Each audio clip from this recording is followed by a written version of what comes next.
All right, well, hello again. And this is the video where we're going to talk about your strong. So you did the strong, and that was in the link in the announcements that I posted earlier. So I'm going to pull up the assignment instructions. So the Strong Interest Inventory Assessment helps students and individuals identify their work personality. This is a helpful exercise as it allows you to pinpoint your strengths and points you to interest areas in 6 broad areas: realistic, artistic, investigative, social, enterprising, and conventional. These broad categories are further dissected and allow you to identify potential fields of study, careers, and leisure activities that best align with your work personality. In addition, it describes an individual's personal style preferences in 5 areas: your work style, your learning environment, team orientation, leadership style, and risk taking. Okay, so you probably have done some type of personality assessment in the past. Maybe it was a Myers-Briggs, probably some type of truncated version of that because the actual true Myers-Briggs is like 500 questions. But, where you find out if you're an extrovert or an introvert, if you like, this, or that or whatever. So most of those are talking about, your personality and just you in general. You might do same thing like when you do your horoscope or you might know your love language and stuff like that. Like when you just kind of figure out how you apply it to yourself and what you do kind of in your day-to-day life. So the strong is a little bit different because it's looking at careers that would do well with what you like. Because if you enjoy what you do, then work doesn't have to necessarily be work. Now, it is work. It is still always going to be work. But if you don't enjoy what you do, then it really does become something that you dread. And that is just no way to live. I've personally been in that situation where I had hated my job, and there is no amount of paycheck that is going to account for hating driving into work, driving home from work, not even being able to enjoy your weekends because you just hate your job. If you think about it you spend more time with the people at work than you do with your own family and friends. You spend the majority of your waking hours at work. So you should enjoy it. And so if you don't exactly know what you want to do or how you want to do it, and which is the majority of people, they'll say, yeah, I know I want to do something in finance, or I know I want to do something in business or something in sports, but they don't exactly know what, which is perfectly okay. But if you can explore these options, which is another reason why we push internships, it's kind of like a try it before you buy it kind of situation. So, because you just don't know what you don't know. With that said, too, even though you're in this class for the summer, go on the campus to career tours that we host during the academic year. Go to the mocktails and the mock interviews. Try out externships, which are just one day of job shadowing. Try to go out and do as much as you possibly can to see what the different environments are, what kind of companies are out there, because there could be different accounting firms, but they might do the same job, but they're completely different environments. Some have gyms, right there in the building that you can use. Some have daycare, some have open workspace, some are on a lake, some are, in a high rise in some big city. It all depends on what your personality is. And so that's why the strong is something that could really be helpful. So as you go through this activity, you need to download the answer sheet, and it's right there in the instructions. It'll tell you to, download it, and you want to fill it out as we kind of go along. So what I'm going to do is I'm going to share my screen to do the PowerPoint here.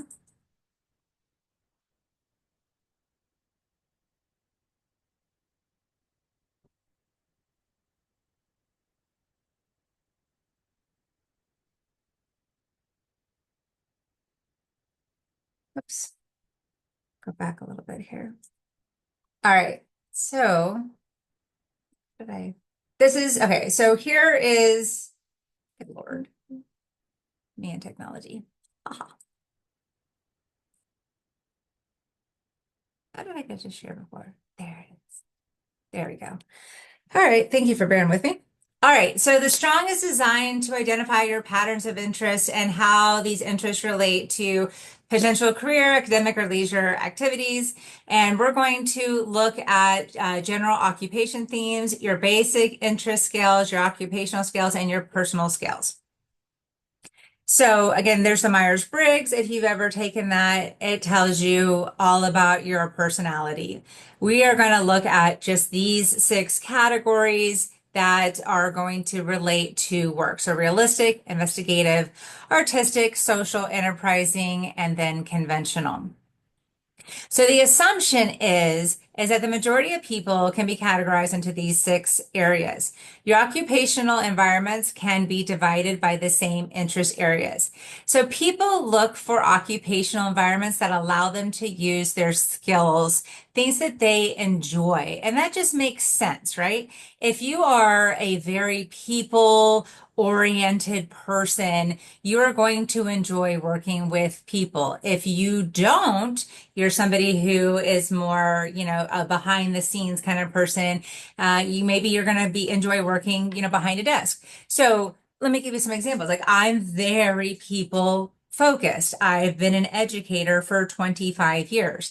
I'm very comfortable talking to people. I'm very comfortable presenting in front of groups. I'm very comfortable, interacting with people I don't know. It's part of my personality. I enjoy doing that. I enjoy doing these videos. I have a podcast called the Employability Skills Series that I sent in another announcement with the link to that. I did a presentation for the Board of Trustees, which was hilarious. I got to do a fashion show for the Board of Trustees. That's who I am. Now I have an older sister who, we were raised in the same household with the same parents, the same DNA, and she would just die 1,000 deaths if she had to talk in front of a group. She doesn't like that. She does not like for any type of attention to be put on her whatsoever. She is actually a labor and delivery nurse. She does really well with one-on-one interaction. I would not do well with all the intensity of birth, the trauma, the clinical aspect. She's been a nurse for, 25, 30 years. I could not deal with bones and blood and stitches and things that go along with being a nurse, right? So that is not where I shine.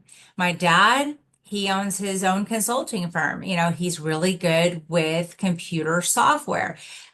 He used to tell me all the time, he's like, oh man, Megan, I wish you liked computers more because I would hire you. You'd make a lot of money. You'd travel all over the world and, but I wouldn't be happy. That's not where my that's not where my strengths and my aptitudes lie. I am such a people person that I would be unhappy, and there's no amount in my bank account that would make me happy to say it'd be worth it, right? So when you find out what you love, you find out what fuels you, and then you can find a passion you find a career that kind of align with your passion, then it doesn't become a daunting task to go to work. Now, again, it's still work. It's still work. You're still away from your family, your friends, the things that you love, but it is not like, oh, I hate my job, because that is no way to live.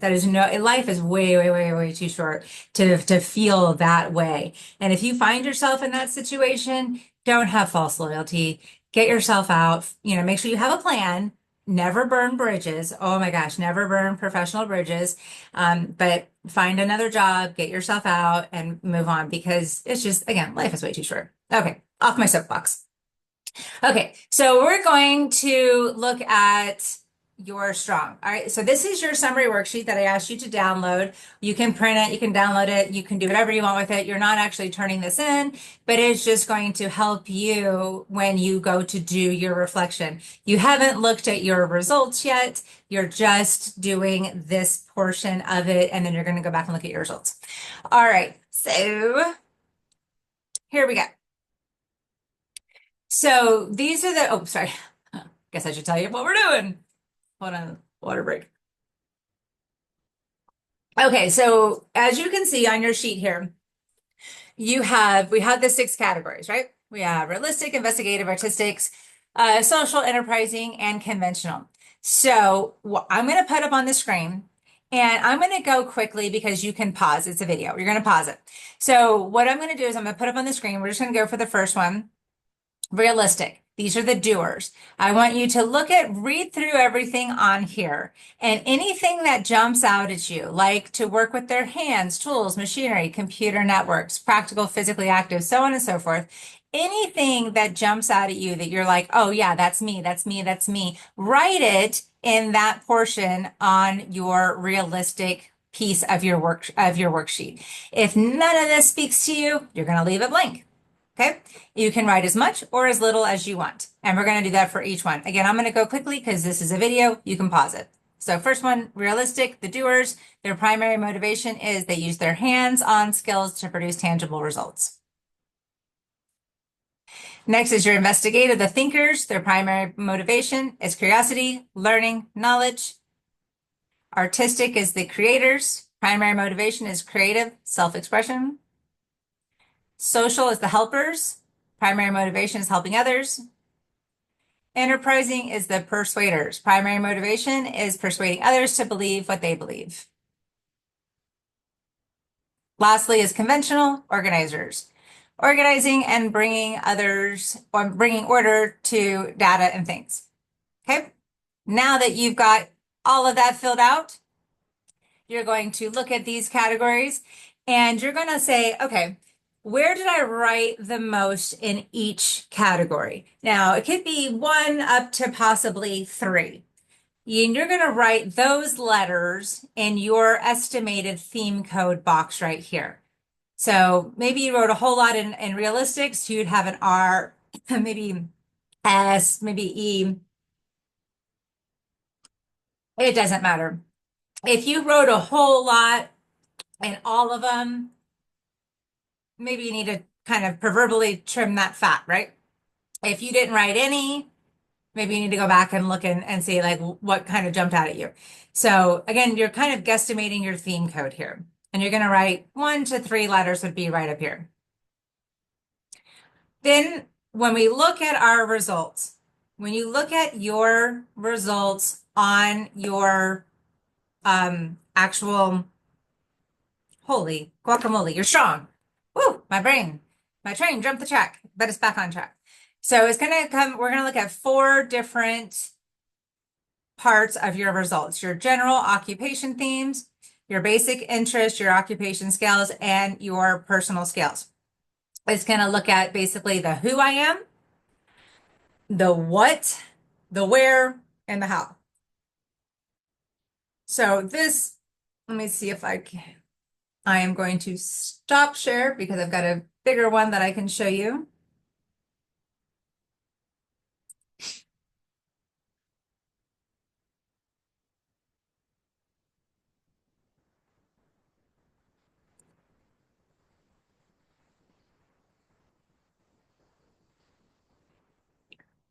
All right, so you should be looking at the general occupation themes right now.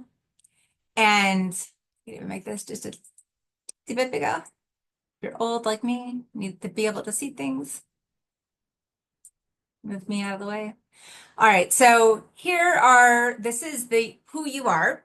So whatever you wrote, those letters that you wrote, this kind of goes through your interests, the potential work activities, the skills, the values. So I know for me, I scored high on social. So my interests were, people, teamwork, helping, community service. That kind of makes some sense given the fact that I'm a teacher, right? So some of my work activities would be teaching, caring for people, counseling, training employees. Well, I'm a teacher. My master's is in industrial organizational psychology with a major focus on leadership and training and development. So again, kind of makes sense. My potential skills are people skills, verbal ability, listening, showing understanding. I would agree with that. My values would be cooperation, generosity, service to others. I would agree with a lot of this stuff. I also have a couple other different categories, so you can pause the video right now, look at those categories. Do you agree? Do you think that that is something that kind of describes you? Again, you can pause the video. I'm going to take this down now. Go back to our PowerPoint.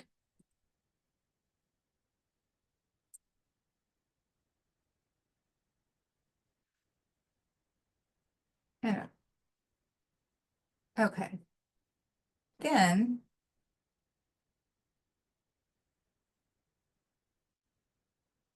that was the general occupation themes. Okay.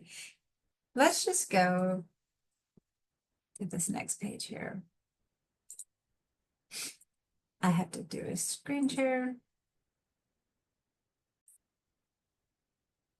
Okay. So what I did is just kind of jump ahead and go to the last part of your results here because it didn't make sense to go through the whole PowerPoint craziness. It makes a little bit more sense when we're kind of in person. But all right, so this would be, you're going to have a page towards the very end of your results. If it's not the very last page, it's close to the very last page because your results are going to be about 10, 12 pages long, somewhere around there. So again, when we talk about your the results, what they mean. So the general occupation theme is the who you are. And so this was, you're going to have a guesstimated theme code, but when you actually look at your specific results, it'll have your theme code. I'm going to go back and show you where to find that. So this is the who you are part. All right, so this is the what you would like to do. So this is an example. So this is the what part. This is the maybe religion and spirituality, teaching and education, human resources and training, office management, performing arts. This is again an example.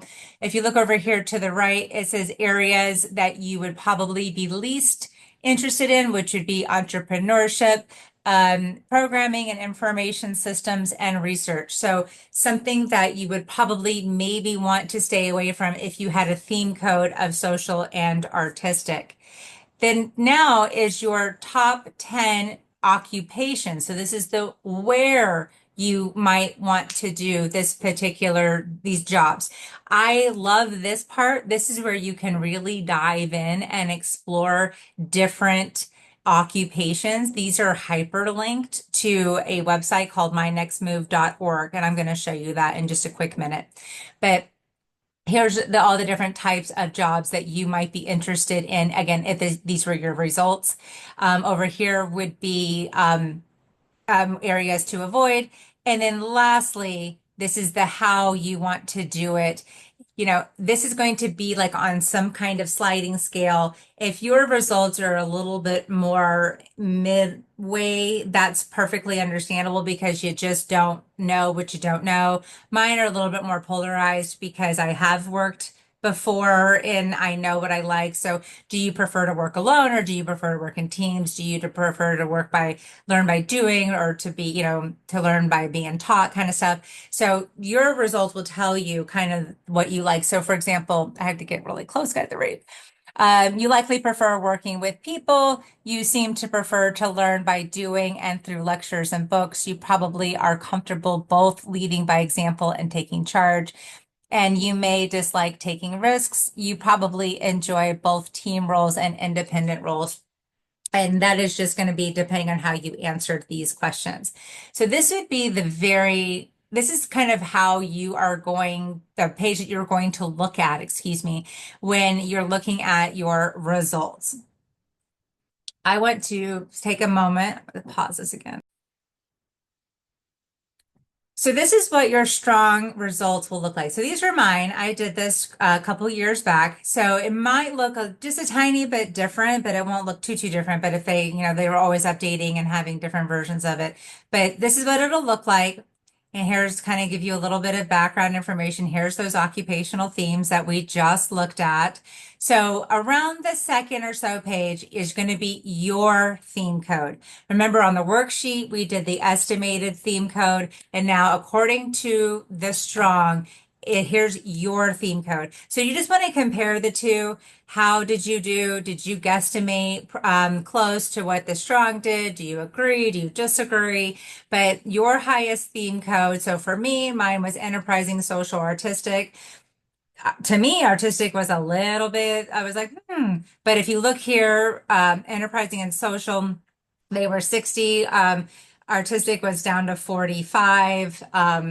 Again, take it, leave it, whatever. It was very high. This was moderate. So my theme code was ESA. I'm going to keep scrolling down. here is the where like the how, excuse me. So I might do it in human resources and training. Okay, that makes sense. Management, social sciences. I loved teaching social studies, world history. I told you, huge history nerd. Writing, mass communication. I'm actually a published author. Another fun fact about me, marketing, advertising. Things that I least interest, science, programming and information system, math. Ho ho! Could not be more spot on. I've never became friends with math. Even to the tune when my oldest son was in third grade, I was like, oh, hey, do you need some help? And he's like, Mom, it's math. Don't hurt yourself. I was like, oh, but he wasn't wrong. All right, going on down. Here is the where. So where would I apply my skills? The very top one is career counselor. And look at that, I work in career services. So for me, again, spot on. Here's what I wanted to show you. Well, let me come back to this because I might have to do the stop share with Zoom. It's silly. So here are the top 10 occupations. Here are the ones that I should stay away from. Continue to scroll, scroll, scroll, scroll.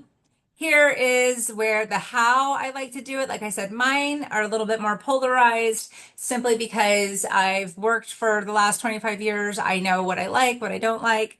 Yours might be a little bit more moderate, might be a little bit more mid-range simply because you just haven't had as much work experience. And then here's that last page, that kind of just that one pager that will give you kind of all of the results all in one page. So it'll either be the last page or close to the last page. And that's what you're going to use when you need to do your to do your reflection to answer those questions. So, but you can play around with this. This is such a great tool. You can definitely play around with this. So if I click on career counselor, hopefully this is still taking you. Hopefully you guys can still see it. I'm going to go, so it takes me here, education, guidance, career counselors. I do click the easy read button. Yes, let's go. Now, then it takes you to, I can watch a video. It takes me to a day in the life of what somebody does. I can scroll down the knowledge, the skills, abilities, the technology, what kind of education, what kind of job outlook. It even tells you salary range. Then I can even look for jobs. So this is a really cool website for, especially for people that are looking, what is so it says average, which means that there's not a whole lot of jobs. It's likely that there'll be jobs in the future. You really want to look for stuff that's bright or above average and stuff like that. It doesn't mean that you can't go for jobs that are average or below. It just means that it might be a little bit more competitive or that, it just might be a little tougher niche to get into. But that is how you are going to interpret your strong results. So if you have any questions, as always, please let me know. And as soon as you do take the strong, send me an email. I will find your results. I will email them to you and I will also load them to your handshake. And they will be under documents. So you'll be able to find them that way and you'll be able to answer those questions. Again, you don't need to upload that worksheet. That's just to help you as you do your reflection. Any questions, let me know. If not, I'll see you guys in the next video.